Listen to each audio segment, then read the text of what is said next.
করে বলটি বাড়ালো মোহনবাগান, তবে সজাগ ছিল, তবে বিপদ এখনো পুরোপুরি কাটেনি। দূরপাল্লার শট অল্পের জন্য লক্ষ্যভ্রষ্ট। মুহুর আক্রমণ, সারাশি আক্রমণ, এবং সেই তুষার বিশ্বকর্মা তিনি হয়তো চাইছিলেন আজকের ম্যাচেও যদি একটি গোল তুলে নিতে, ছিল না শুভঙ্কর। আমরা দেখে নেবো কি করে ঘটনাটি ঘটেছিল। খুব সুন্দর বল নিয়ন্ত্রণ, এবং তারপর এসেছেন আদিত্য অধিকারীকে।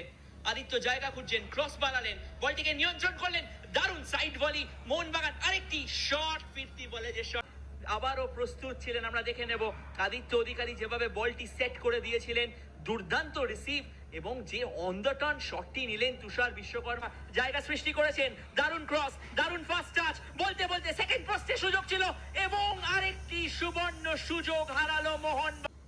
কর্নার থেকে কতটা সুবিধে করতে পারবেন তিনি, কর্নার ভাসিয়েছেন, অনেকটা ফ্ল্যাট কর্নার, বলতে বলতে একটি দুরন্ত ব্যাক ফ্লিক, এবং ইকুয়ালাইজারটা পেয়ে গেল মোহনবাগান।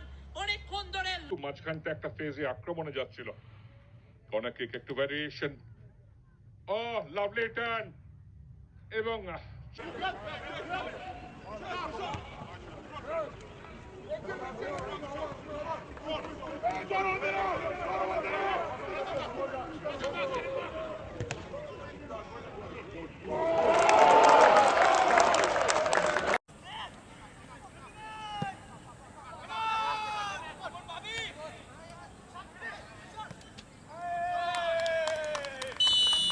করেন না, একদম দেখিয়ে শুনে পাস বাড়াতে পারেন।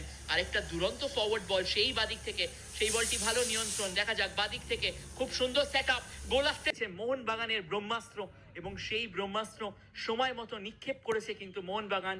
ও ডেগি কার্ডোজো আজকে তাকে স্টার্ট দিয়েছিলেন, আবারও বলের জন্য প্রস্তুত, এবং ভালো বল নিয়ন্ত্রণ। তুষার রোশন সিং তিনি বলটি পেয়েছেন বটে, দেখছেন কাকে বল খেলবেন। ডান দিকে তুষার কিন্তু ছিলেন, তুষার বিশ্বকর্মা, তিনিও জায়গা খুঁজছেন সেই রাইট উইং বরাবর। তো তোমায় পরিণত করতেই হবে, কারণ সেখান থেকেই সবসময় তুমি সুযোগ পাবে না, যা সুযোগ তুমি পাচ্ছ সেই সুযোগ থেকে।